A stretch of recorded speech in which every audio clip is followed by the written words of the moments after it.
تو دیکھیے بچوں، ہم مائکرو آرگینزمس کے بارے میں ڈسکس کر رہے تھے نا. تو یاد رکھیے کہ یہ مائکرو آرگینزم 5 کنگڈم سسٹم میں اگر آپ لوگ دیکھ لینا تو یہ 3 کنگڈمز ایسے ہے: کنگڈم پروٹسٹا، کنگڈم فنجائے، کنگڈم مونیرا، جس سے مائکرو آرگینزمس بلانگس کرتے ہیں ماں سوائے وائرس کے. یاد رکھیے بچوں کہ وائرس کسی بھی کنگڈم سے وہ بلانگ نہیں کرتا، کیونکہ ان میں ایک یونیک کریکٹرسٹکس ہے کہ وہ لیونگ بھی ہے ایٹ اے ٹائم اور نان لیونگ خصوصیات بھی اس میں پائے جاتے ہیں. تو اس لیے ان کو اپارٹ یعنی الگ رکھا ہے ان کنگڈم سسٹم سے.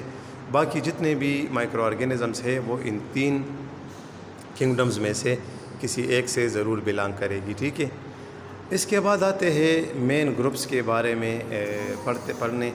تو یاد رکھیے بچوں کہ جو مائکرو آرگینزمس ہے ان کو 3 مین گروپس میں ڈیوائڈ کر رکھا ہے. جو 3 مین گروپس ہیں مائکرو آرگینزمس کے وہ کون کون سے ہیں؟ دیکھیں، سب سے پہلے نمبر پر جو ہے وہ وائرس ہے، دوسرے نمبر پہ بیکٹیریا ہے، اور تیسرے نمبر پر اگر آپ لوگ دیکھ لینا تو وہ کیا ہے، وہ فنجائی یا فنگس کہلاتی ہے.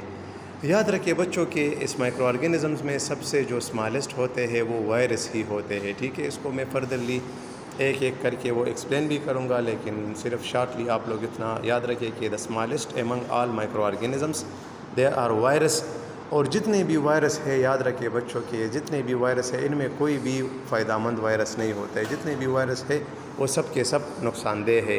ٹھیک ہے. وہ انسانوں میں، جانوروں میں اور پودوں میں مختلف قسم کی بیماریاں کاز کرتی ہے. اس کے علاوہ ایک اور بات وائرس میں جو ہے وہ یہ ہے کہ یہ جب لیونگ آرگینزمز یعنی لیونگ سیل کے اندر ہوتی ہے نا تو یہ جانداروں جیسی وہ بیہیو کرتی ہے. They act like living things. اور جب یہ لیونگ سیل سے باہر ہو جائے یعنی جاندار اشیاء کے باڈی کے باہر ہوتی ہے وائرس، تو یہ نان لیونگ کی خصوصیت یا اڈاپٹ کر لیتی ہے. ٹھیک ہے. اور یہ سیریس ڈیزیز کاز کرتی ہے، جس طرح انسانوں میں، پودوں میں اور جانوروں میں مختلف قسم کی بیماریاں کاز کرتی ہے، جس طرح ہیپیٹائٹس ہے، پولیو ہے، اور اس طرح دیکھیں نا کووڈ-19 وغیرہ ہے. پیج نمبر 22 پہ آپ لوگ دیکھ سکتے ہیں.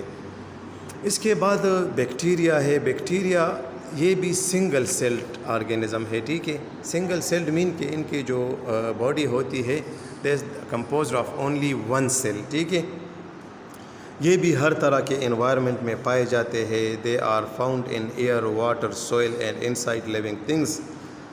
ہر جگہ پہ مطلب یہ پائے جاتے ہیں.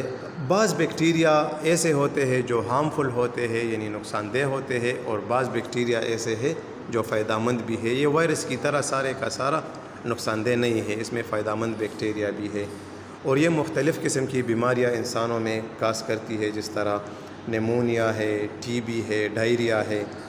اور زیادہ تر بیکٹیریا ایسے ہیں جو فائدہ مند بھی ہے، جو ہمارے ہاضمے میں مدد دیتی ہے، ہمیں خوراک ہضم کرنے میں مدد دیتی ہے، جو ہمارے انٹسٹائن میں پائی جاتی ہے، اور اس کے ذریعے ہم خوراک کو ڈائجسٹ کر سکتے ہیں ایزیلی.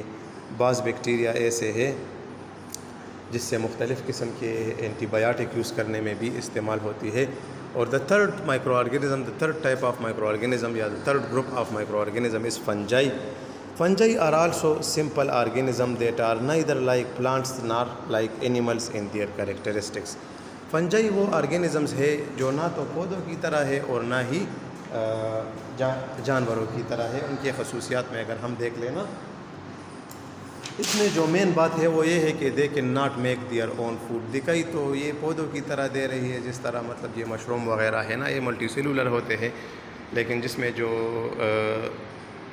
یونی سیلولر ہوتے ہیں ہم صرف اس کی بات کریں گے، لیکن یہ پودوں کی خصوصیات اس میں نہیں پائی جاتی ہے. تو یہ بیٹا یہ دیکھیں یہ 3 گروپس ہے مائکرو آرگینزمس ہے: وائرس، بیکٹیریا اور فنجائی. آئی ہوپ آپ لوگوں کو کلیئر ہوگا. پھر بھی اگر کوئی مسئلہ ہو تو میں یہی ہوں، آپ لوگ پوچھ سکتے ہیں. ٹھیک ہے. شکریہ.